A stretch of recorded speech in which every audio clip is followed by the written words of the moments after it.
சக்தி press ரிலீஸிலே சந்திக்கின்றோம். இன்று 30ஆம் தேதி செப்டம்பர் மாதம் 2014ஆம் ஆண்டு செவ்வாய்க்கிழமை. இன்றைய தினம் நாங்கள் உங்களை சந்திப்பதிலே மகிழ்ச்சி. இன்று வந்திருக்கக்கூடிய பத்திரிகை செய்திகளை மேலும் அரசை ஆராய்வதற்காக நாங்கள் செய்தியாளரிருந்து ஜெகநாத் கானா அழைத்திருக்கின்றோம். வணக்கம் ஜெகநாத் கானா. நிகழ்ச்சிக்கு நாங்கள் செல்லலாம். நிகழ்ச்சியிலே முதலில் நாங்கள் சேர்த்துக் கொள்ளக்கூடிய தினகரன் பத்திரிகையினுடைய தலைப்புகளுக்கு முதல் நாங்கள் செல்லலாம் இருக்கின்றோம். முதல் பிரதான தலைப்பாக நீதித்துறையில் தலையிட மாட்டேன், ஜெயா வழக்கை சட்டப்படி நடத்துங்கள், பிரதமர் மோடி கூறியதாக சுப்பிரமணியன் சுவாமி தெரிவிப்பு என்கின்ற செய்தி பிரயோகிக்கப்பட்டிருக்கிறது. இங்கே பிரதான தலைப்பாக ஜெயலலிதா மீதான சொத்து குவிப்பு வழக்கில் தலையிட மாட்டேன், வழக்கை சட்டப்படி நடாத்துங்கள் என்று பிரதமர் நரேந்திர மோடி கூறியதாக பாரதிய ஜனதா கட்சியின் மூத்த தலைவர் சுப்பிரமணியன் சுவாமி தெரிவித்திருக்கின்றார் செய்தி இருக்கின்றது. ஆனால் நேற்றைய தினம் நேற்றும் முன்தினமும் தொடர்ந்து நான் ஊடகங்களை அவதானித்தேன். சர்வதேச தரம் வாய்ந்த இந்திய ஊடகங்களாக இருக்கலாம், சர்வதேச ஊடகங்களாக இருக்கலாம், முற்றுமுழுதான எடிட்டோரியல் என்று சொல்லப்படுகின்ற கட்டுரைகள், அரசியல் கட்டுரைகள், அரசியல் தலையங்கங்கள், ஆசிரியர் தலையங்கங்கள், எந்த ஒரு தொலைக்காட்சி அலைவரிசைகளிலுமே இவற்றுடைய பெயரை நான் கேட்கவே இல்லை. ஒரே ஒருத்தர் வந்து கேட்டிருக்கிறார், இப்படி ஒருத்தர் சொல்லியிருக்கிறாருன்னு அவர்கிட்ட கதையை விடுங்க, அவர் எதுவும் சொல்வார், நான் சொல்ல மாட்டேன். ஈவன் மின்னல் நிகழ்ச்சியில் கூட குறிப்பாக திமுக சார்பாக ஜெயலலிதா அவர்களுடைய வழக்கை தாக்கல் செய்த வக்கீல் சட்டத்தரணி சரவணன் நேரடியாக தொடர்பு கொண்டு இதே கருத்தை தெரிவித்திருந்தார். அவர் எல்லாம் சொல்வார், அதெல்லாம் நாங்கள் எடுத்துக்கொள்ள மாட்டோம்னு சொல்லியிருக்கணும். இப்ப எமது அரச பத்திரிகையில் அவருடைய அந்த செய்தி தலைப்பு செய்தியாக பிரசுரமாக இருக்கிறது. ஆமாம், நேற்று ஹிந்து பத்திரிகைக்கு அவர் வழங்கிய செவி ஒன்று பிரசுரமாக இருந்தது. இதனை தான் இன்று எமது தினகரன் பத்திரிகை தலைப்பு செய்தியாக கொண்டு வந்திருக்கிறது. குறிப்பாக இந்த வழக்கை தாக்கல் செய்தவர்களில் ஒருவராக சுப்பிரமணியம் சுவாமி இருக்கிறார். தாக்கல் செய்தவரா அல்லது தாக்கல் செய்யப்பட்ட நேரம் அதை முன்னின்று நடத்தியவர் என்றுதான் கூற வேண்டும். அது திமுகவின் வழக்காக இருக்கின்ற நாங்கள் ஏற்கனவே பல தடவைகள் சொல்லியிருந்தாலும், அதாவது சுப்பிரமணியன் சுவாமி இலங்கையை பொறுத்த மட்டில் தான் அவர் இவ்வாறு ஒரு பிரபலமான ஒரு இலங்கை அரச ஊடகங்கள் தான் பத்திரிகையினுடைய அந்த நேர்காணலில் கூட இந்து பத்திரிகையினுடைய ஆசிரியர்கள் எழுதியிருக்கின்றார்கள். எந்த ஒரு இந்தியா தரப்பிலே நாங்கள் அதிகம் பேசாத ஒருவர் குறிப்பாக இந்த வழக்கிலே சம்பந்தப்பட்டிருக்கின்றார். அவர் குறிப்பாக இலங்கையோடு அதிகம் நட்புறவு உள்ளவர் என்ற ஒரு விடயமும் அங்கே பிரயோகிக்கப்பட்டிருக்கிறது. மிக முக்கியமானது. இந்த வழக்கு தீர்ப்பு வந்த உடனேயே இவர் தொடர்ச்சியாக இலங்கையும் ஜெயலலிதாவையும் தொடர்பு படுத்தி பல்வேறு கருத்துக்களையும் கூறி வந்திருந்தார். இவர் தமது அரசியலுக்காக தமது இருப்பை மேலும் வலுப்படுத்திக் கொள்வதற்கு, இந்த வழக்கின் தீர்ப்பை சாதகமாக்கிக் கொள்வதற்கு முயற்சிப்பதை போல்தான் தெரிகிறது. ஆனால் தமிழகத்தை பொறுத்த மட்டுமே அவருக்கு இருக்கக்கூடிய செல்வாக்கு இல்லையா? நிச்சயமாக அதாவது ஏற்கனவே பல தடவைகள் தேர்தல்கள் வெற்றி பெற்ற ஒருவர் சுப்பிரமணியன் சுவாமி. ஆனால் அண்மை காலமாக அவரது மக்கள் செல்வாக்கு குறுகி வருவதை தான் காணக்கூடியதாக இருக்கு. ஒரே ஒரு விடயம் என்னவென்றால், சுப்பிரமணியன் சுவாமி பாரதிய ஜனதா கட்சியினுடைய நேரடி தொடர்பு கொண்ட அரசியல் பிரமுகர். ஆகவே அவர் சொல்வதிலே அர்த்தம் இல்லை என்று முக்கியமாக இலங்கையிலே தவிர்க்க முடியாது. கஜமுகன், இந்த படகுகள் பறிமுதல் செய்யப்படுகின்ற தமிழக மீனவர்களின் அது உண்மையிலே இலங்கையை பொறுத்த மட்டிலே நியாயமான விடயம். இலங்கையின் வடபகுதி மீனவர்கள் பாதிக்கப்படுகின்றார்கள். ஆனால் இதற்கான திட்டத்தையும் ஆலோசனையும் இலங்கை அரசாங்கத்திற்கு வழங்கியது தாமென சுப்பிரமணியன் சுவாமி கூறுகின்றார். அதாவது அது அந்த நாட்டு மீனவர்களை பாதிக்கும் விடயம். தமது நாட்டு மீனவர்களுக்கே குந்தகம் விளைவிக்கக்கூடிய தீர்மானங்களை, யோசனைகளை அயல் நாடுகளுக்கு வழங்கும் ஒருவராகத்தான் அந்த நாட்டு மக்கள் காண்கின்றார்கள். இது தொடர்பாக 3 வழக்குகள் தற்பொழுது தமிழக நீதிமன்றங்களிலே நிலுவையில் இருக்கின்றன. ஆகவே இந்த தசரா பண்டிகை என்று சொல்லப்படுகின்ற விஜயதசமிக்கு அடுத்த நாளிலிருந்து தான் குறிப்பாக பிணையில் வழியில் வருவதாக இருந்தாலும் ஜெயலலிதா அவர்களுக்கான வாய்ப்பு இருக்கிறது. ஆகவே அப்படி வந்தால் நான் நினைக்கின்றேன் அவர் தனது தமிழ்நாட்டில் எடுக்கக்கூடிய முதலீட்டு வழக்காக சுப்பிரமணியன் சுவாமி அவர்களுக்கு எதிரான வழக்கை ஏற்கனவே பல அவதூறு வழக்குகள், 3 அவதூறு வழக்குகள் சுப்பிரமணியன் சுவாமிக்கு எதிராக தாக்கல் செய்யப்பட்டிருக்கின்றது. கடந்த வாரம் கூட ஜெயலலிதா, ஜெயராம் ஒரு 2 வழக்குகளை தாக்கல் செய்திருந்தார்.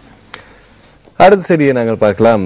வடபகுதி அபிவிருத்திக்கு கடந்த வருடங்களில் 666 மில்லியன் ரூபாய் செலவு. யாழ்ப்பாணத்தில் அமைச்சர் லக்ஷ்மண் யாப்பா வடக்கின் அபிவிருத்திக்காக கடந்த 9 வருடங்களிலும் 666 மில்லியன் ரூபாய் நிதி ஒதுக்கீடு செய்யப்பட்டுள்ளதாக முதலீட்டு மற்றும் ஊக்குவிப்புத்துறை அமைச்சர் லக்ஷ்மண் யாப்பா அபேவர்தன நேற்று தெரிவித்தார். இன்வெஸ்ட் இன் மேக்னெட்டிக் என்ற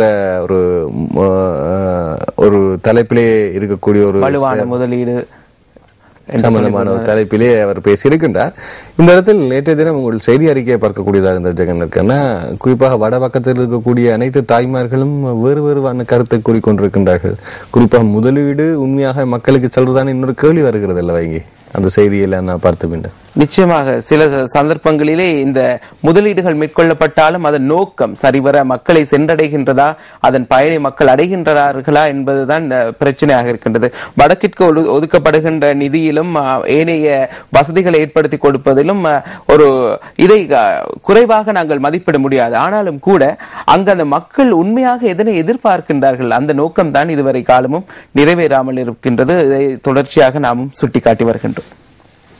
கல்வியை இழந்துள்ள பிள்ளைகளை பாடசாலைகளில் சேர்க்க விசேட திட்டம். அனைவருக்கும் கல்வி மஹிந்த சிந்தனை வருட முடிவுக்குள் நிறைவு. நான் நினைக்கின்றேன் இந்த விசேட திட்டம் மலேக பகுதி குழந்தைகளுக்கு செல்லுமாக இருந்தால் மிகப்பெரிய ஒரு மாற்றத்தை நாங்கள் சமூக ரீதியாக முகம் கொடுக்கலாம். ஆமா, அண்மை காலமாகவே பல பாடசாலைகள் மூடப்படும் நிலையில் இருக்கின்றன. சில பகுதிகள் பிள்ளைகள், அதாவது பாடசாலைக்கும் கிராமங்களுக்கும் இடையிலான இடைவெளி மிக தூரம் அவர்கள் செல்ல வேண்டி இருக்கின்றது. இதுவரை காலமும் போக்குவரத்து வசதிகள் செய்யப்படாத பகுதிகளும் இருக்கின்றன.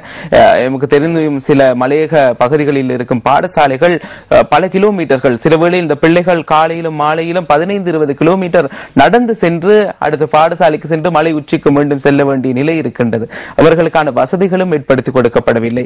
இது நாளைய தினம் சர்வதேச சிறுவர் தினம் கொண்டாடப்படுகின்றது. அதனை முன்னிட்டு மஹிந்த சிந்தனை திட்டத்தோடு இணைந்ததாக இந்த வருடம் 31ஆம் தேதிக்குள், இந்த வருடம் டிசம்பர் 31ஆம் தேதிக்குள் அனைத்து, அதாவது பாடசாலை விட்டு விலகி அதை போன்று பாடசாலை செல்ல வேண்டிய வயதில் பாடசாலை செல்லாமல் இருக்கும் பிள்ளைகளை மீண்டும் பாடசாலைகளுக்கு சேர்த்து அவர்களுக்கு உரிய கல்வியை பெற்றுக் கொடுப்பதற்கான ஒரு திட்டத்தை அரசாங்கம் முன்னெடுக்கின்றது. தேசிய மதுசார கொள்கையை நடைமுறைப்படுத்த புதிய சட்டம். டிசம்பரில் கொள்கை வெளியீடு. தேசிய மதுசார கொள்கையை அடுத்து டிசம்பர் மாதத்துக்கு முன்னர் வெளியிடவும் அது தொடர்பில் புதிய சட்ட திட்டங்களை முன்னெடுக்கவும் இருப்பதாக சுகாதார அமைச்சர் மைத்ரிபால சிறிசேன தெரிவித்திருக்கின்றார். போதையற்ற சமூகம் ஒன்று உருவாக்குவோம் என்ற தேசிய திட்டத்தின் கீழ் புலனறுவை மாவட்ட மாணவர்களிடையே நடத்தப்பட்ட போட்டியில் வெற்றியாளர்களுக்கு பரிசு வழங்கும் போது இவர் தெரிவித்திருக்கின்றார். இந்த மதுசாரத்தை தடுக்கக்கூடிய கொள்கை சுகாதார அமைச்சுக்கு இருக்கிறதா?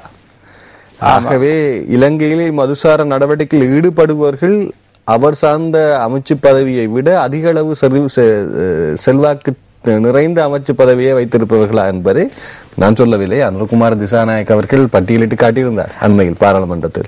ஆனால் சுகாதார அமைச்சருக்கு தான் தெரியும் நாட்டிலே இந்த மதுபோதை காரணமாக நோய்வாய்ப்படுகின்றவர்களுக்கு வருடம் தோறும் எவ்வளவு தொகையை செலவிட வேண்டி இருக்கின்றது.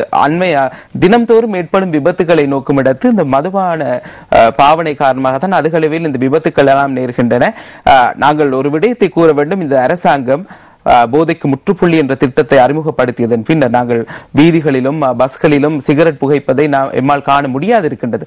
அது ஒரு சிறந்த ஆரோக்கியமான விடயம். அதே போன்று சட்டங்களும் உரிய முறையில் நடைமுறைப்படுத்தப்படும் பட்சத்திலே அது மக்களுக்கு நன்மை பயக்கக்கூடியதாக கேட்கும் போது நடைமுறைப்படுத்தப்படும் பட்சத்தில் என்பது எவ்வளவு தூரம் நியாயம்?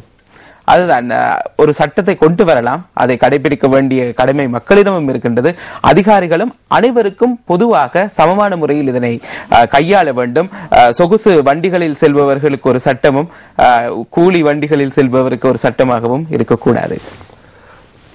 உயர்நீதிமன்ற நீதியரசர் சலீம் மர்சூப் பதில் பிரதம நீதியரசராக ஜனாதிபதி மஹிந்த ராஜபக்ச முன்னிலையில் பதவி பிரமாணம் செய்த போது பிடிக்கப்பட்ட படத்தை நீங்கள் பார்க்கக்கூடியதாக இருக்கிறது.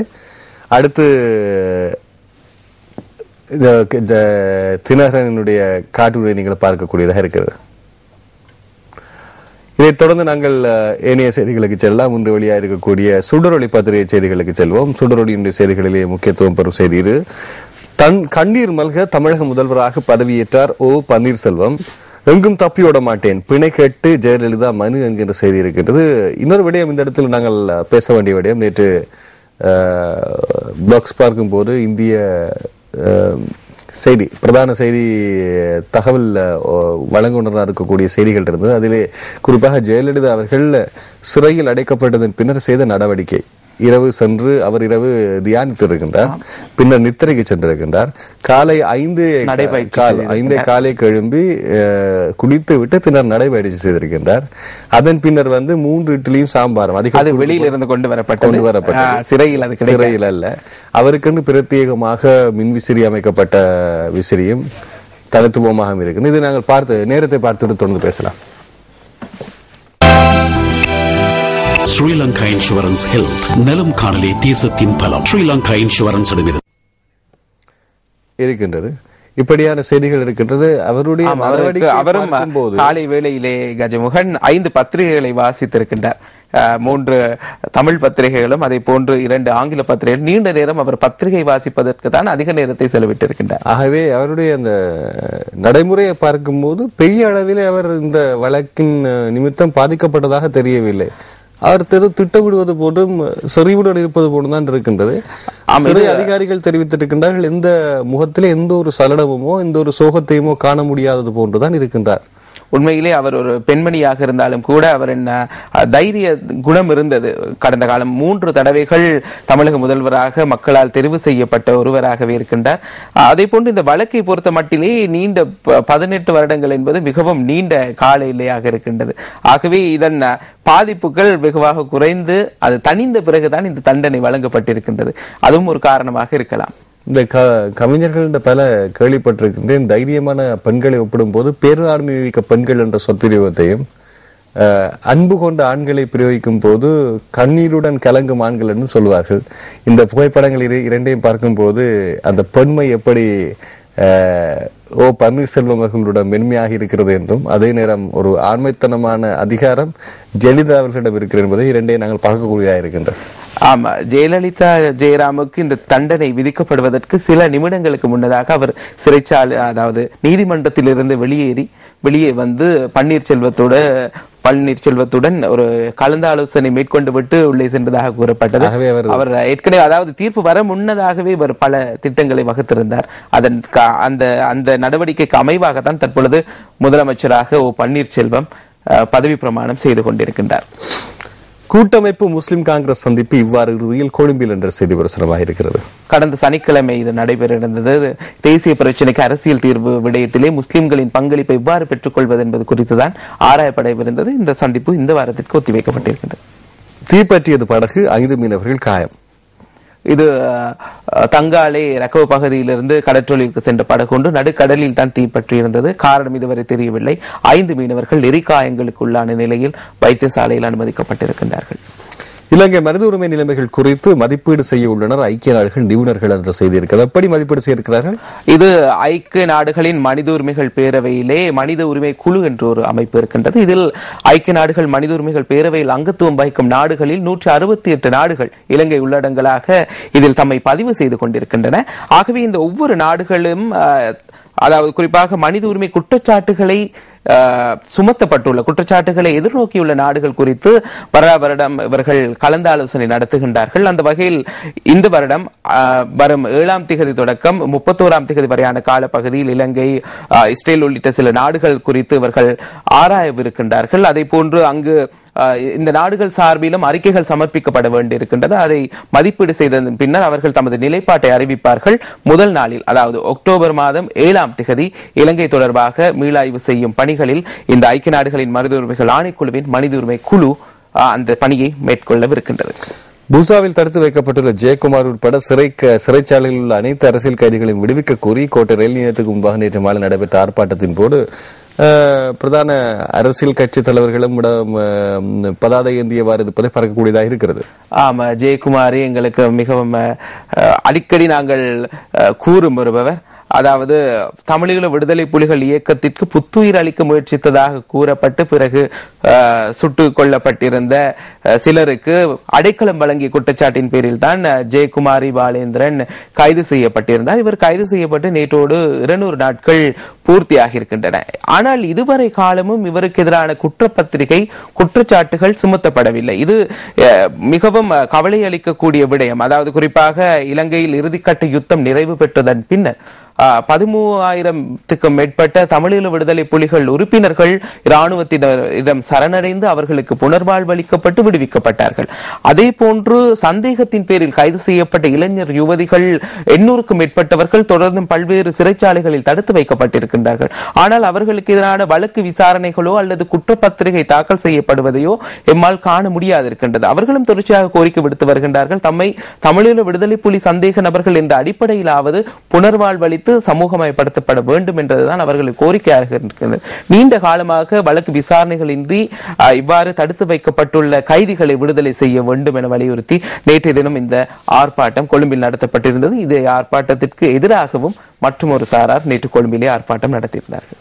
சம்பந்தன் மாவை துறைக்கு திருமலையில் கௌரவிப்பு, திருமலையில் ஒரு வரவேற்பு இடம்பெற்றிருக்கின்றது, அதிலே கௌரவிக்கப்பட்டிருக்கிறதாக இருக்கிறது இல்லையா? அடுத்து ஆசிரியர் தலைக்க சுடரொடியிலே தமிழ் அரசியல் கைதிகள் விடுதலைக்கு தொடர்ந்து குரல் கொடுப்போம் என்ற செய்தி இருக்கின்றது. கோட்டை ரயில் நிலையமுக்கு முன்பாக பிடிக்கப்பட்ட பதாதையோடு சம்பந்தப்பட்ட ஒரு தலைப்பாக இருக்கிறது. அடுத்து போங்கடா நீங்கள் உங்க கருப்பு சட்டையை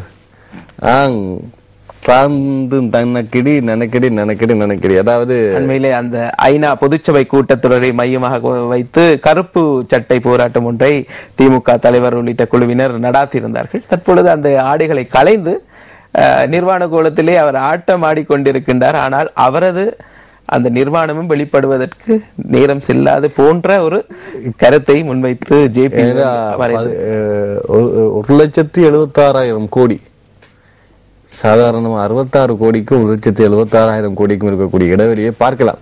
ஜேபியினுடைய கேலி சித்திரவது சிந்தனையுடன் மீண்டும் பறைசாற்றுகிறது. நாங்கள் தொடர்ந்து குரல் பத்திரிகையினுடைய செய்திகளுக்கு செல்லலாம். தினக்குரல் பத்திரிகையினுடைய தலைப்புகள் எப்படி இருக்கின்றன? கண்ணீருடன் தழுதழுக்க பதவியேற்றார் பன்னீர்செல்வம், சிறையில் ஜெயலலிதாவை சந்திக்க உடனடியாக பெங்களூர் பயணம். அது மாத்திரமல்ல, ஏனைய 30 அமைச்சர்களும் கூட மிகவும் கண்கலங்கிய நிலையிலே தான் பதவி பிரமாணம் செய்து கொண்டதையும் பார்க்க, குறிப்பாக சமூக சேவை அமைச்சராக பதவியேற்ற வளர்மதி அவர்கள் விம்மி விம்மி அழுவதை காணக்கூடியதாக இருந்தது. அவர் ஆரம்பம் முதலே அழுது கொண்டிருந்தார். பதவி பிரமாணத்துக்கு பிறகும் அவரது இருக்கையில் இருந்து கொண்டு அழுதவாறு இருந்ததை காணக்கூடியதாக இருந்தது. அதே போன்று ஏனைய அமைச்சர்களும் தொடர்ச்சியாக அழுத வண்ணம் தான் இருந்தார்கள். அவர்கள் ஒரு மனிதனுக்கென்று ஒரு குணம் இருக்கிறது. அதாவது சார்ந்திருக்கும் போது ஒன்றாக அவர்களை வாழ்த்துவார்கள். ஆனால் தனக்கென்று பதவி வரும்போது எப்படியும் ஒரு மிதமான ஒரு சந்தோஷம் வருவது என்பதை எல்லோரும் சொல்வார்கள். ஆனால் இந்த ஜெயலலிதாவினுடைய இந்த தீர்மானத்துக்கு பிறகு, நீதிமன்ற தீர்மானத்துக்கு பிறகு, மக்களாக இருந்தாலும் சரி, அங்க இருக்கக்கூடிய அரசியல் சட்ட மன்றத்தில் இருப்பவர்களும் சரி, கூடுதலாக நாங்கள் கண்கலங்கி பார்க்கக்கூடியதா இருக்கு. அண்மையில் நடைபெற்ற தேர்தல்களை பார்க்கும் பொழுது ஜெயலலிதா ஜெயராமுக்கு எந்த அளவில் செல்வாக்கு இருந்தது என்பதை நன்றாகவே புரிந்து கொள்ளக்கூடியதாக இருக்குது. அதாவது நாங்கள் பார்த்தோமானால் மக்களவை தேர்தலிலே 3வது மிக பெரும் சக்தியாக பாரதத்திலே, அடுத்த தேர்தலின் போது ஜெயலலிதா அம்மையார்கள் எப்படியும் இதை தடத்தி வந்து விட்டாராக இருந்தால் மிகப்பெரிய ஒரு பலம் புரிந்தவராக வருவதற்கு வாய்ப்பு. ஆமா, ஏற்கனவே நாங்கள் பார்த்து வந்தோம். மேற்கு வங்க முதல்வர் மம்தா பானர்ஜி கூட ஒரு விடயத்தை கூறியிருந்தார். பிரதமர் போட்டிக்கு ஒரு பெண்மணி வருவாராக இருந்தால் அது ஜெயலலிதாவாக கூட இருக்கலாம், நான் எனது இடத்தை விட்டுக் கொடுத்து அவருக்கு ஆதரவு வழங்க போவதாக கூறியிருந்தார். ஆகவே இதனை பார்க்கும் இடத்து ஒரு பாரதத்திலே ஒரு 3வது சக்தியாக அனைத்து இந்திய அண்ணா திராவிட முன்னேற்ற கழகம் அண்மை காலமாக வலுப்பெற்று வருவதை காணக்கூடியதாக இருந்தது. இதிலும் குறிப்பாக ஜெயலலிதா ஜெயராம். ஆகவே பல கோணங்களில் பல விமர்சனங்கள் நேற்றைய தினம் இந்திய பத்திரிகைகளை பார்க்கும் பொழுது படிக்கக்கூடியதாக இருந்தது.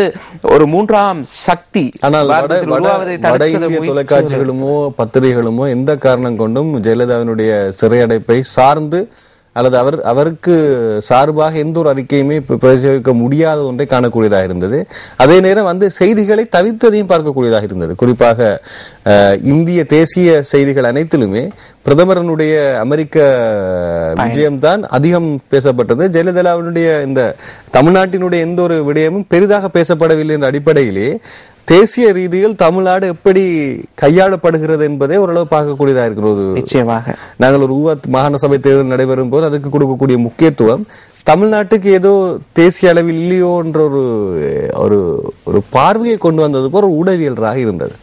நிச்சயமாக நேற்றைய தினம் இந்தியாவில் இருக்கக்கூடிய தேசிய தொலைக்காட்சிகள், முக்கியமாக செய்தி வழங்கும் தொலைக்காட்சிகள் எல்லாமே காலை முதல் மீண்டும் மீண்டும் நரேந்திர மோடி நியூயார்க்கில் ஆற்றிய உரையை தான் ஒளிபரப்பு நடைபெறுவது. ஆகவே இதுவும் ஒரு அரசியல் காய் நகர்த்தலோ திட்டமிடப்பட்ட அரசியல் காரணத்தோட கேள்வி இருக்கின்றது. ஏனென்றால் உங்களுக்கு தெரியும், இந்தியாவினுடைய ரகசிய புலனாய்வு என்றாலும் சரி, அதே நேரத்தில் செய்தி வழங்கும் திட்டம் என்றாலும் சரி, மத்திய அரசு விரல் அசைத்தால் அனைத்தும் அதாவது செப்பமாக செய்யக்கூடிய ஒரு வகையான நெட்வொர்க்ஸ் என்று சொல்ற வலைப்பின்னல் ஒன்று மிக சிறப்பாகவே இருக்கின்றது.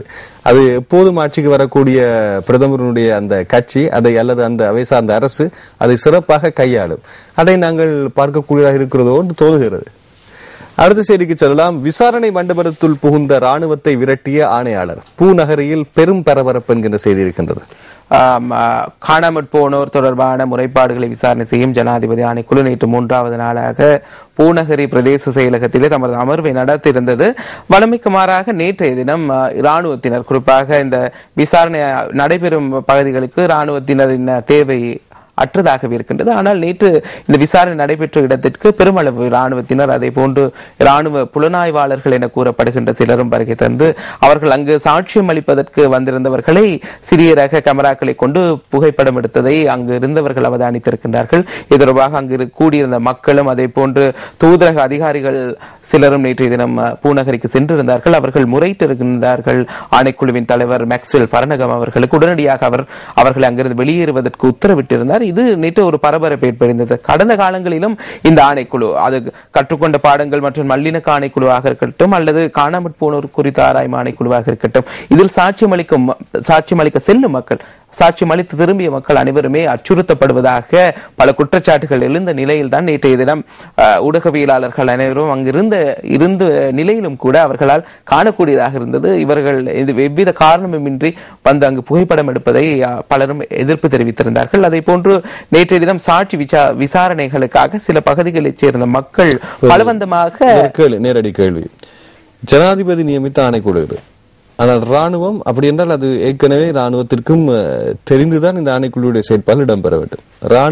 ராணுவம் இப்போது சுயாதீனமாக உட்புகுந்து விசாரணை இடம்பெறும் நேரமே புகைப்படம் பிடிக்கிறதாக இருந்தால், ஜனாதிபதி உத்தரவை மீறி ராணுவ கட்டுப்பாடு ஒன்று பிரத்யேகமாக நடைபெறுகிறதா, வேறு சக்தி ஒன்று அதை செயல்படுத்துகின்ற கேள்வி வருகிறது. ஆமா, தொடர்ச்சியாகவே அரசாங்கம் மட்டிலே கூறப்படுகின்றபடியும் இந்த விசாரணைகள் எல்லாம் சுயாதீன தன்மையோடு நடைபெறுகின்றது. இது ஐக்கிய நாடுகளின் மனித உரிமைகள் ஆணைக்குழுவின் அந்த யோசனை பிரேரணை, நிறைவேற்றப்பட்ட பிரேரணைக்கு பதில் வழங்கும் வகையில் தான் இந்த மனித உரிமை செயற்பாடுகள் இலங்கையிலே முன்னெடுக்கப்படுகின்றன. ஜனாதிபதியினுடைய தனித்துவத்தை இனம் காட்டக்கூடிய, ஜனாதிபதியை நேர்மையை இனம் காட்டக்கூடிய ஒரு வகையான ஒரு விசாரணை தான் இது. அதாவது உலகத்தில் நாங்கள் சிறப்பாக ஜனாதிபதிக்கு தான் நன்மை, அதை நாட்டு மக்களும் அதை ஏற்றுக்கொண்டுதான் அதை நம்பி செல்கின்றார்கள் விசாரணைக்கு. இதுதான் உண்மை நிலை. இது போது இந்த இடத்திற்கு இராணுவத்தினர் செல்வார்கள் ஆயின் இதன் நம்பகத்தன்மை குறித்து கேள்வி எழுகிறது. அதே போன்று இது மீறின ஒரு நன்கு அறிந்து கொண்டே இவ்வாறு சென்றால் ஒரு அவப்பெயர் ஏற்படும் என்பதை அறிந்து கொண்டே ஏன் இவர்கள் செல்கின்றார்கள் என்ற கேள்வி. அது அவப்பெயரை ஏற்படுத்துவதற்கு செல்லப்படுகின்ற விடயம். அப்படி என்றால் ஜனாதிபதியுடைய அரச கட்டுப்பாடை மீறி ஒரு சக்தி இயங்குகிறதா அல்லது தெரிந்து கொண்டு இயக்கப்படுகின்றதா வேறொரு வகையில் என்று பல கேள்விகள் எழலாம். இது நியாயமான கேள்விகளாகத்தான் இருக்கின்றது. பொறுத்திருந்த பார்ப்பும் எதிர்காலத்திலும் இந்த விசாரணைகள் இதுவரை பூர்த்தியாகவில்லை, தொடர்ச்சியாக முன்னெடுக்கப்படுகின்றது. இவ்வாறான சம்பவங்கள் நடைபெறுகின்ற போது மக்கள் சாட்சியம் அளிக்க, அதாவது உண்மையை தெரிவிக்க செல்லும் மக்கள் அதற்கு தயங்குவதை எவராலும் தடுக்க முடியாது. ஜனாதிபதியினர் பான் கி மூன் சந்திப்பு செய்தி. பிரதீப்பினுடைய கேடி சித்திரம் எங்கள் வார்த்தையை தடுத்து விட்டு நீங்கள் பார்த்துக் கொள்ளுங்கள், உங்களுக்கு புரியும் என்பதை பறைசாற்றுகிறது. அடுத்து, திருமலை அரசு அதிபர் பிரதேச செயலருக்கு எதிராகவும் ஆதரவாகவும் ஆர்ப்பாட்டங்கள் என்ற செய்தி இருக்கின்றது. நேற்றைய தினம் இது இருக்கின்றது. அதற்கு இனவாத நடைமுறை என்கின்ற ஒரு சொற்பிரிவத்தை செய்தியில் சக்தி நியூஸ் செய்தியில் நேற்று பிரதான செய்தியில் பார்க்கக்கூடியதா இருந்தது. ஆமா, major general TTRD Silva Trincomalee மாவட்ட அரசாங்க அதிபராக இருந்து வருகின்றார். ஆனால் இவரது சில செயற்பாடுகள் மக்களை, அதாவது அங்கு ஏதாவது ஒரு சேவையை பெற்றுக்கொள்வதற்காக அரசாங்க அதிபர் பணிமனைக்கு செல்லும் பொழுது உரிய முறையில் மக்கள் நடாத்தப்படுவதில்லை என்ற குற்றச்சாட்டினை முன்வைத்து, அதே போன்று அவர் அவதூறான வார்த்தைகளை பிரயோகிப்பதாகவும் கூறி மக்கள் ஆர்ப்பாட்டத்தை நடத்தியிருந்தார்கள். இதில் தமிழ், சிங்கள, முஸ்லிம் அனைத்து தரப்பைச் சேர்ந்த மக்கள் கலந்து கொண்டிருந்தார்கள். இந்த ஆர்ப்பாட்டம் பிரம்மாண்டமான அளவிலே நடைபெற்றிருந்தது.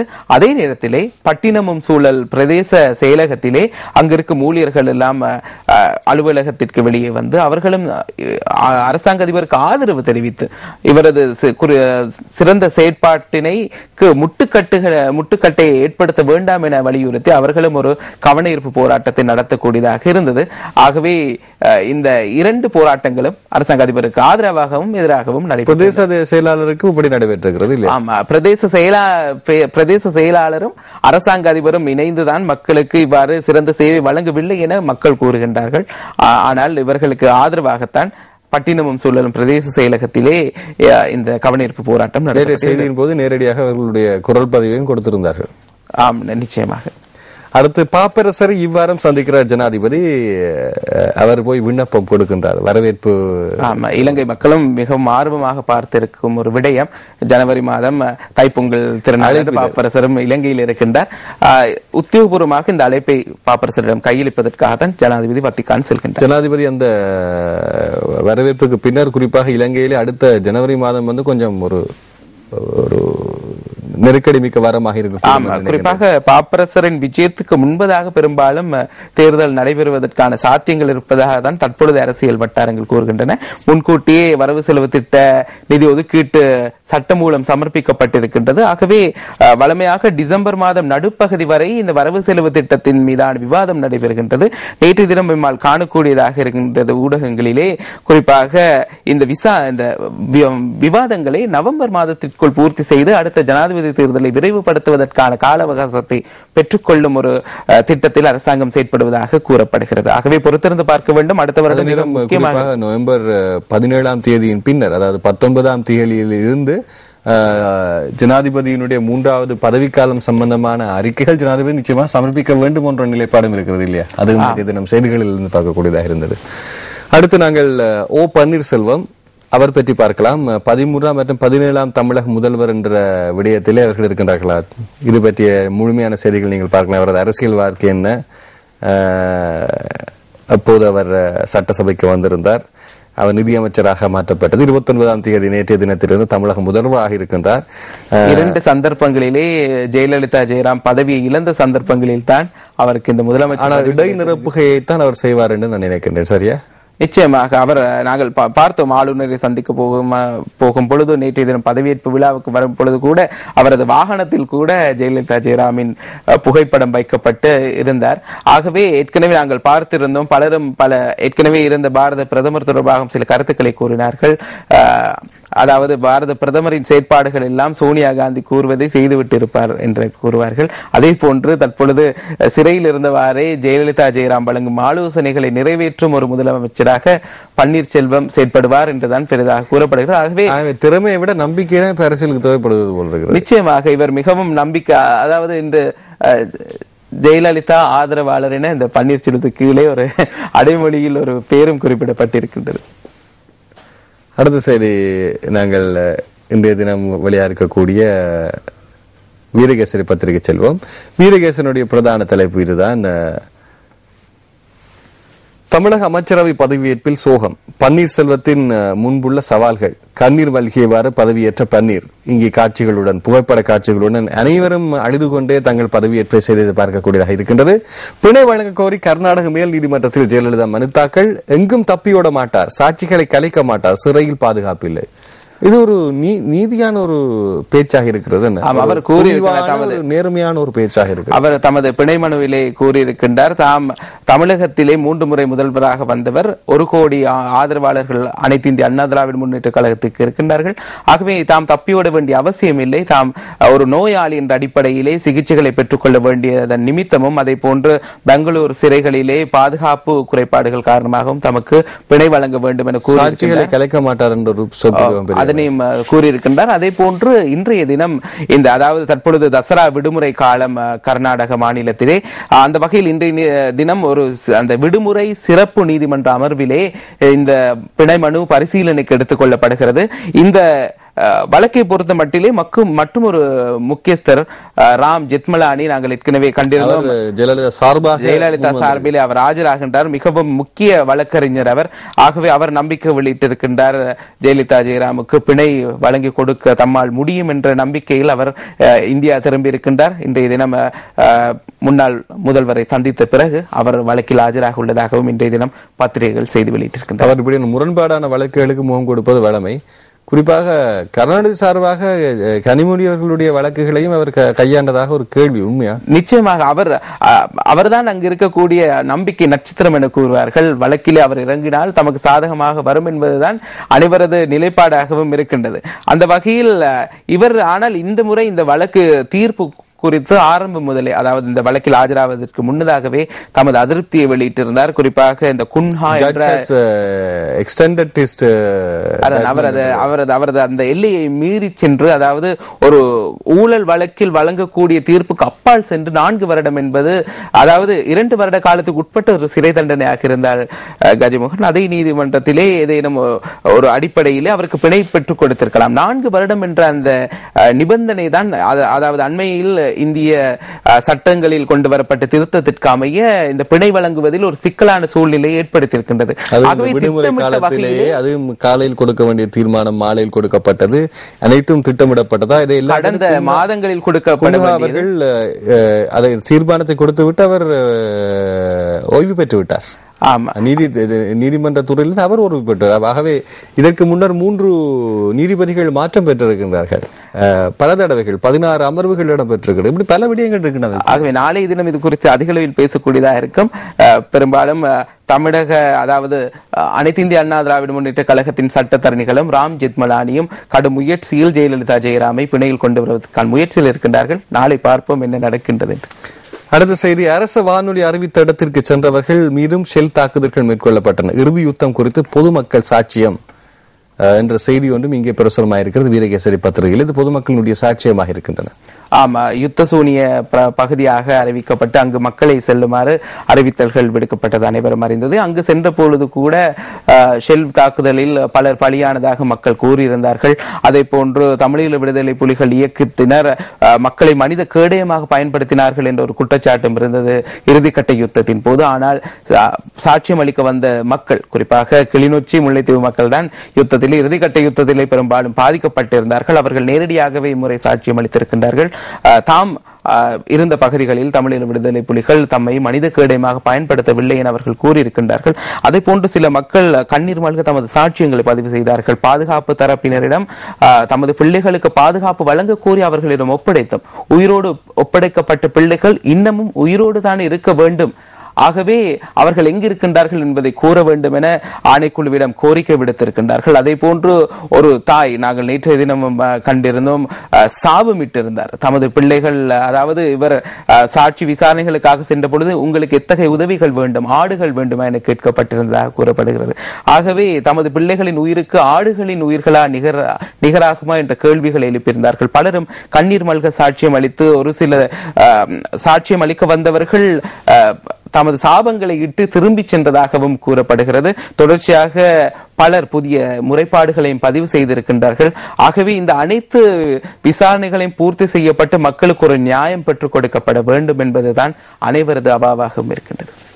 மாகாண முதலமைச்சரும் அமைச்சர்களும் இன்று பதவியேற்பு. செந்தில் தொண்டமானுக்கு முக்கிய அமைச்சர் பொறுப்பு. கடந்த மாகாண சபையிலும் முக்கிய அமைச்சர் பதவி வழங்கப்பட்டிருந்தது. நாங்கள் கண்டும் முதலமைச்சர் வெளிநாடு செல்லும் போதெல்லாம் பதில் முதலமைச்சராகவும் செந்தில் தொண்டமான் செயற்பட்டு வந்தார். அந்த வகையில் இன்றைய தினம் ஐக்கிய மக்கள் சுதந்திர கூட்டமைப்பில் வெற்றி ஈட்டிய அனைத்து உறுப்பினர்களும், குறிப்பாக ஊவா மாகாண சபை தேர்தலிலே அவர்கள் அனைவரும் ஜனாதிபதி முன்னிலையிலே இன்றைய தினம் பதவி பிரமாணம் செய்து கொள்ள இருக்கின்றார்கள். ஜனாதிபதி மஹிந்த மோடி சந்திப்பு இதுவும் ஒரு முக்கிய சந்திப்பாக இருக்கின்றது. ஆனால் நாங்கள் கண்டும் இந்திய பாரத பிரதமர் குறிப்பாக கூறியிருந்தார், இலங்கையில் தேசிய பிரச்சினைக்கு அரசியல் ரீதியான தீர்வு பெற்றுக் கொடுக்கப்பட வேண்டியதன் அவசியத்தை வலியுறுத்தியிருந்தார். ஆனால் இலங்கையில் இருக்கக்கூடிய சில அரசு பத்திரிகைகள் மாறுபட்டதாக இந்த தீர்வு விடயத்திலே தெரிவுக்குழுவே தான் ஒரே தீர்வு என்பதை மோடி கூறியதாக செய்திகளும் நேற்றைய தினம் வந்திருந்தன. ஆனால் தமிழ் தேசிய கூட்டமைப்பை சந்திக்கும் போது அவர் வேறு விதமாக கூறியதாக இருந்தது. ஆமா, உண்மையிலே மோடிக்கு தான் தெரியும் அவர் என்னத்தை கூறினார் என திருவுபடுத்தப்பட்ட செய்திகளாகவும் சில சந்தர்ப்பங்களில் வருவது உண்டு. சிறையிலிருந்து வைன் போடப்பட்ட பொம்மையாக பன்னீர்செல்வம் 23ஆம் நம்பர் சிறையில் தான் அவர் இருக்கு. கனியினுடைய கேலி சித்திரம் அது. இன்றைய தினம் வீரகேசரி பத்திரிகையினுடைய செய்திகள் இவை. தொடர்ந்து நாங்கள் இன்று மெட்ரோவினுடைய செய்தி தலைப்புகளுக்கு செல்வோம். கல்கிசை தனியார் கல்லூரியில் 33 லட்சம் ரூபாய் கொள்ளை. ஆட்டோவில் வந்து இனம் தெரியாதோர் கைவரிசை. கல்கிருந்து பேசி அமைந்துள்ள ஐசிபிடி கல்லூரியில் மாணவர்களிடமிருந்து சேகரிக்கப்பட்ட பணத்தை அக்கல்லூரி உயர் அதிகாரி அவர்கள் வங்கியில் வைப்பு சென்ற போது நடைபெற்றிருக்கிறது. ஆமா, நேற்று பகல் 11 மணி அளவிலே இந்த சம்பவம் இடம்பெற்றிருக்கின்றது. மிகவும் பரபரப்பாக இருந்தது கல்கிசை நகரம். ஆகவே பார்க்கலாம், அண்மை காலமாக கொழும்பில் இந்த ஆயுத முனையில் அதே போன்ற ஆட்டோக்களில் வருபவர்கள், மோட்டார் சைக்கிளில் வருபவர்கள் பணத்தை கொள்ளையிட்டு சென்ற சம்பவங்கள் பலவும் பதிவாகி இருக்கின்றன. பாலித்தரங்க பண்டர் எம்பியின் ஹோட்டல் மீது சரமாரியான துப்பாக்கிச் சூடு, கண்ணாடிகள் நொறுங்கின. இது ஒரு சண்டை. ரத்னபுரியில் பெண்ணொருவரை தாக்கிய சம்பவம், போலீஸ் சார்ஜன் பணி இடைநிறுத்தம். கெமித்திரிய வேலை திட்டத்தை தொடர்ந்து முன்னெடுக்க கோரி நுவரெலியா, கேகாலை மாவட்டங்களில் கவன ஈர்ப்பு போராட்டங்கள். இதுதான் மிக முக்கியமான செய்தி. வீட்டில் தங்கியிருந்த 22 வயது இளைஞரால் ஒரே நாளில் தாயும் மகளும் துஷ்பிரயோகம். யக்கலமுள்ள கராகோட பிரதேசத்தில் இது நடைபெற்றிருக்கின்றது. ஆண்மைக்கு சாதாரணமா எப்படி பார்க்க போவார்கள் தேவை இருக்கின்றது. இவை ஏன் ஏற்படுகின்றது என்ற அந்த ஆராய்ச்சியின் முக்கியத்துவம் இப்போது நாளுக்கு நாள் அதிகரித்துக் கொண்டு போகிறது. அதாவது மக்கள் ஆன்மீகத்திலிருந்து விலகுவது ஒரு காரணமாகவும் சமூக சூழலில் ஏற்படுகின்ற மாற்றங்களும் காரணமாக இருக்கின்றது. மனித குலத்துக்கே இது பேரவலமான ஒரு நிலையை தன்னித்தகைய சம்பவங்கள் ஏற்படுத்துகின்றன. ஏனென்றால் ஆன்மீகத்தை இருப்பவர்கள் எதை புகட்டுகின்றார்கள் என்ற கேள்வி இப்போது பெரிய கேள்வியாக இருக்கிறது. கண்ணீருடன் தழுதலுக்க பதவியேற்றார் பன்னீர்செல்வம். சிறையில் ஜெயலலிதாவை சந்திக்க கொண்டே பெங்களூர் பயணம். யாழ் தினக்குரல் 11 பிரதான தலைப்பு.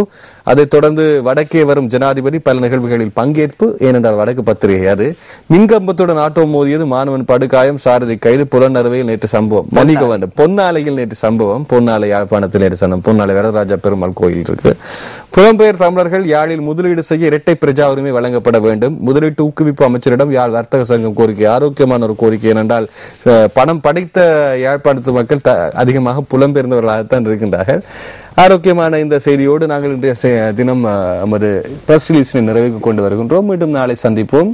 தொடர்ந்து குட் மார்னிங் ஸ்ரீலங்காவில் சிறப்பு நிகழ்ச்சிகள், பூஜைகள் இடம்பெறுகின்றன. இதுவரை உங்களுடன் இருந்து தகவல் தந்த ஜெகநாத் கண்ணாவிற்கு நன்றிகள். நன்றி கஜமோகன். நன்றி நேயர்களே. தொடர்ந்து இடைவேளையை அடுத்து நாங்கள் சந்திப்போம்.